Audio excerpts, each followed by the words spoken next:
The Satanic Scholar, proudly preserving the Miltonic-Romantic legacy of Lucifer.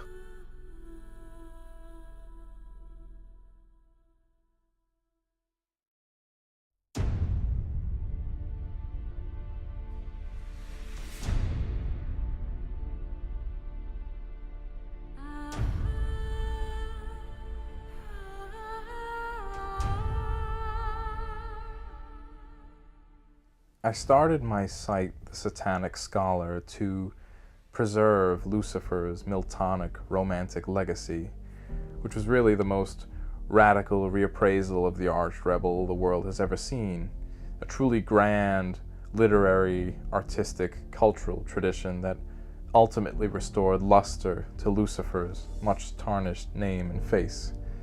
And insofar as the West is predominantly Judeo-Christian, you'd have to concede that this was the most revolutionary challenge to the status quo in Western history. As the Satanic Scholar, I follow in the irreverent footsteps of those refined radicals who established the tradition of Romantic Satanism, within which the heroic Satan out of John Milton's 17th century epic poem Paradise Lost was central.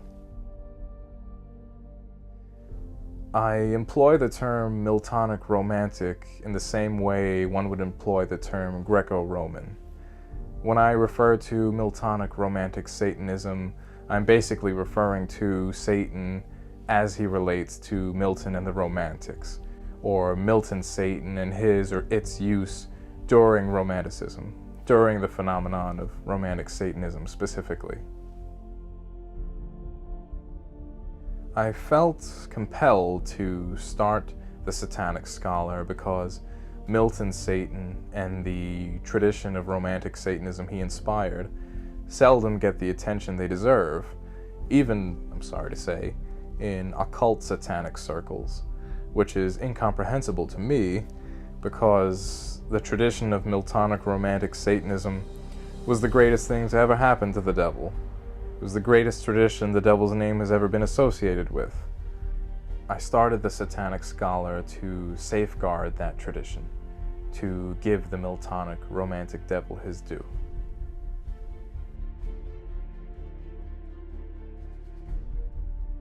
The inspiration for the Satanic Scholar moniker was the feud between Lord Byron and poet laureate Robert Southey. Southey, who was a first-generation romantic radical turned reactionary, attacked, demonized Byron and his friend Shelley as heads of a quote-unquote Satanic School. Men of diseased hearts and depraved imaginations have rebelled against the holiest ordinances of human society. The school which they have set up may properly be called the Satanic School, characterized by a satanic spirit of pride and audacious impiety. Byron, who was Southey's central target, was dismissive of the satanic branding. What is the Satanic School? Who are the scholars? I have no school nor scholars. But despite his denial, Byron was at the forefront of a satanic school of thought, and I, for one, pride myself on being its scholar.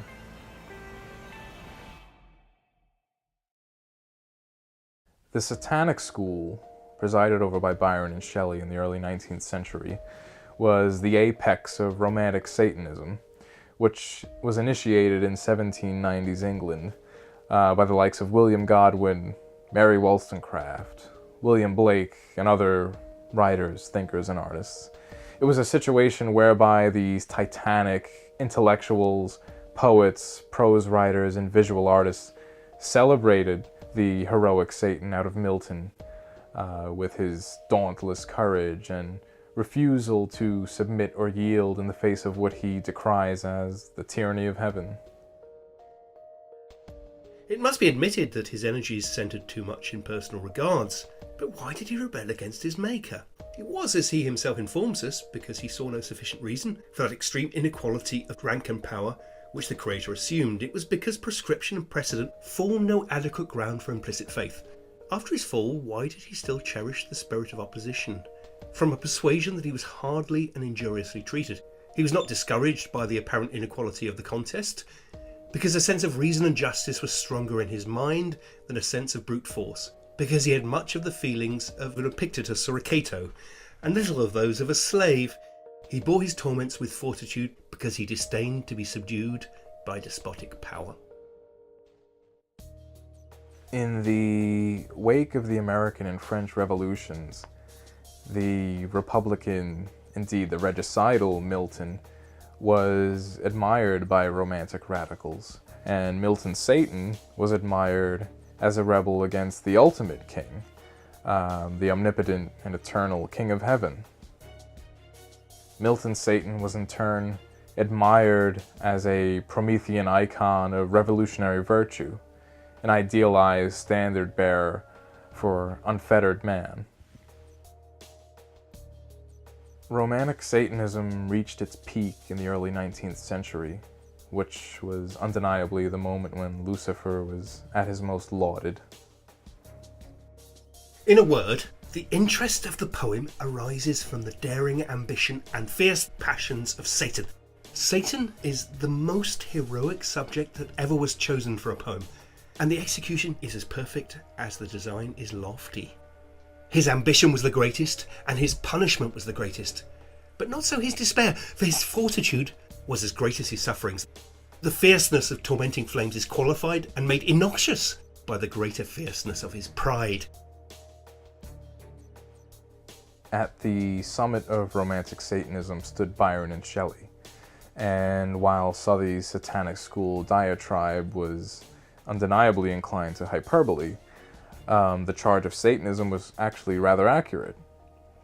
These rebellious poets deliberately channeled the spirit of Milton's apostate angel and put his mythic celestial revolt to earthly use as a socio-political countermyth, and in the process conferred greater majesty upon the fallen morning star than the proceedings of any occult order. Byron and Shelley really positioned themselves as little Lucifers, as Miltonic Satans in miniature. Oh, how I wish I were the Antichrist, that it were mine to crush the demon, to hurl him back to his native hell, never to rise again. I expect to gratify some of this insatiable feeling in poetry. Did I now see him, seated in gorgeous and tyrannic majesty, as described upon the throne of infinitude? If I bowed before him, what would virtue say? Lord Byron, in Cain, his most satanic work and really the pinnacle of Romantic Satanism, cast the rebel angel as man's Promethean patron, who urges Adam's firstborn son to cast off the yoke of divine despotism. And Byron's Promethean purification of the Miltonic Satan is encapsulated in his restoration of the name Lucifer. Traditionally, the devil's prelapsarian moniker was believed to be Lucifer, Latin for light bearer, and when he was exiled from heaven, he was rechristened Satan, Hebrew for adversary. The idea was that the fallen angel was stripped of the title that signified his nearness to the divine radiance of the Almighty, the light bearer, the morning star, reduced to the Prince of Darkness. Byron restored to the fallen angel his native name, but it was no whitewash, for Byron infused the angelic name Lucifer with satanic irreverence, suggesting that the devil is more of a light bringer in his fallen rather than his unfallen state. The Byronic Lucifer bears infernal light, the Promethean enlightenment of a self-assertively godless existence, which is why he defiantly transforms the so-called fall of man into the most profound moment in human history. One good gift has the fatal apple given. Your reason. Let it not be overswayed by tyrannous threats to force you into faith against all external sense and inward feeling. Think and endure, and form an inner world in your own bosom where the outward fails so shall you nearer be the spiritual nature and war triumphant with your own. In rebelling against an omnipotent tyrant and falling from heaven, the Byronic Lucifer does not lose his honorific, as in Milton, but gains it. I find this both philosophically and aesthetically fitting, and so I chose to honor the Byronic return to the name Lucifer in the subtitle to the Satanic Scholar site.